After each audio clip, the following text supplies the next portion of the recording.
Hello everybody, so it looks like day 2 is out, and it seems like you'll be able to choose your own adventure, and by that it means that you can basically take your path if you want, like the hardest path or the easiest path, and then you get rewards based on what you do. I'm not sure if you can complete all of them. I kinda hope that you can, like to maximize the contracts, but I'm probably gonna start out with the hardest one regardless. So, it's a campaign pass. I'm pretty sure everybody predicted this, like just as expected there to be a campaign pass. Something that nobody probably predicted is that they took it this way, where you know you can basically choose your difficulty, you can basically choose your own adventure and things. You can they even made it like customizable with the campaign and stuff. But it just reminds me a lot of what I've seen. Like I don't really play CSGO, but I've seen that there's a system like this in CSGO, and I know that there's one in Dota 2. So they probably repurposed a lot of things that I don't see how that could like have taken them that long if this was what they primarily worked on. I hope not. I hope I'm not gonna be disappointed forward. It looks like we're gonna have some blood money that you can spend on like a gift shop via your PDA thing up here, and then you can get war paints or some shit, or war paint cases. I'm probably gonna get the cases so I can get maybe some new unusual weapons. I'm not sure about like these skins though. Not sure if there's anything I really like of it. Like this is cool enough. Guess this is okay, so I'll probably be liking those two skins maybe. I mean, bankrolled. I don't actually like this skin for like if it were on a weapon, I guess. And this is something I know that I've at least spoken a lot about on like my Discord, that it would be for unlockable weapons, which mean non-stock. So this was kind of expected as well. So this is basically, we got 2 weapon I'm actually disappointed that we didn't get more than 2 weapon cases. Like I expected 4. I honestly expected 4, but I guess this is up to the prediction. Well, that's a bit disappointing, but I guess that there's many options, and they're doing it as like a voucher thing where you put your paint spray in as a voucher, or maybe you can put it onto one of your already existing weapons. I don't know exactly how they're gonna do it, but these are like the weapons that they can be used on. I don't see the Widowmaker or the Frontier Justice anywhere there, so I don't really know if there's anything I really want from this stack of weapons.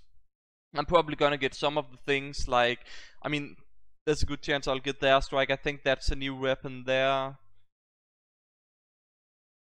There's the black box. I don't know, like there's not really many things that I'm like seeing here that I'm like, oh yes, I have to have that. Actually, I don't see anything here that I'm like, I know there's a Rescue Ranger. I probably don't even want that. Maybe the Jack. Like I think I could probably go for a nice Jack, because that's basically an upgrade to the wrench, and now if I can get that in unusual, but that's like the only thing I can see here. I hope there's more than just what's seen in this pile, but I doubt it. Like it's probably only what you can see in this pile of things,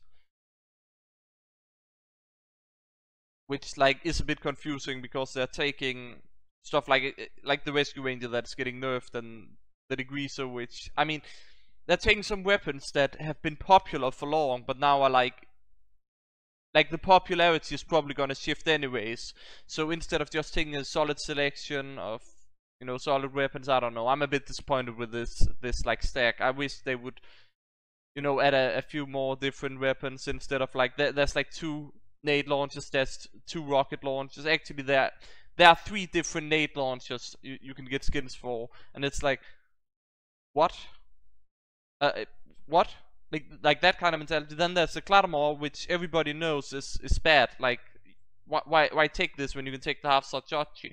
There's a back scratcher who even uses that. I mean, yes, there's the power jack who people use, and there's like the shortstop who uses that. That's the thing. Like a lot of these, I'm just questioning, like, who uses this. I know that there's the Tomislav there, so I may also go for one of these. Like, out of all of these weapons, the only things I can like find any interest in would be the panic attack, the jack, the Tomislav, and the loose cannon for sure, and then the airstrike, I believe.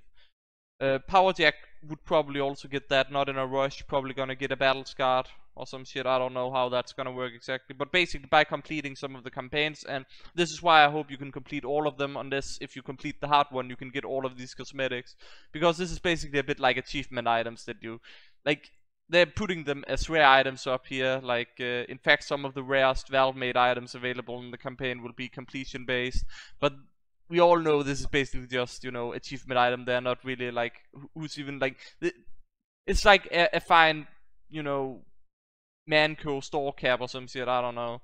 Like even this is pretty much putting it bluntly. Even what it even says that you got this stupid hat. Then there's the Sexton, which, I mean, it's a bit nicer, but still, it's like these are gonna be pretty common hats, I believe. Everybody who've been paying for the campaign probably gonna use them. Then there's the exclusive Dragon Slayer War Paint, which I'm very interested in. I don't really like the color of it, but I mean, dragons, I don't know, it's a Chinese dragon. I'd probably go with the black paints instead, but at least it's interesting. And then we got 2 cosmetic crates, which, I mean, this could probably have been predicted as well. I mean, I even predicted that it would get some cosmetics and some weapons. So far it seems pretty much like I've still nailed it, and that is one of the weapons we saw up there, which is a flamethrower. Apparently one of the new flamethrowers for the pyro, which you would like right here. I'm not sure if that's the one who's gonna have a jetpack equipped, where you can basically, maybe you can't air blast, but then you can jetpack, who knows. But I think this covers it. So far I would still like, even though it's maybe a bit more bold because they made war paints instead of the thing, then I would still say that I'm pretty much spot on my predictions. There's a few things where a bit more detailed than my predictions here, of course, but I still think the things that I've been like thinking of what would happen in the update with new skins, new cosmetics, like so far it's pretty much there. And this is just something you pay for, where it's new contracts. I mean, this is just something everybody expected. I don't even think I made that a prediction, because that's just something we all expected, or at least so I assumed, that we would get new contracts if we got new weapons, because they kind of go along. So far I think my prediction is pretty spot on. I'm still pretty disappointed so far, so I hope you'll get something day 3 or day 4 that's really worth it. But this is just basically, oh, here's the new cosmetics, new weapon skins and stuff, and I can see like a ripped bank account with, especially if I'm gonna get all unusual weapons again now that they are releasing these, but I may not. Like, there's so many of these that aren't even worth getting. It really depends on what price they're gonna be at. But anyways, I hope you guys enjoyed this. I'll see you again next, I guess next day.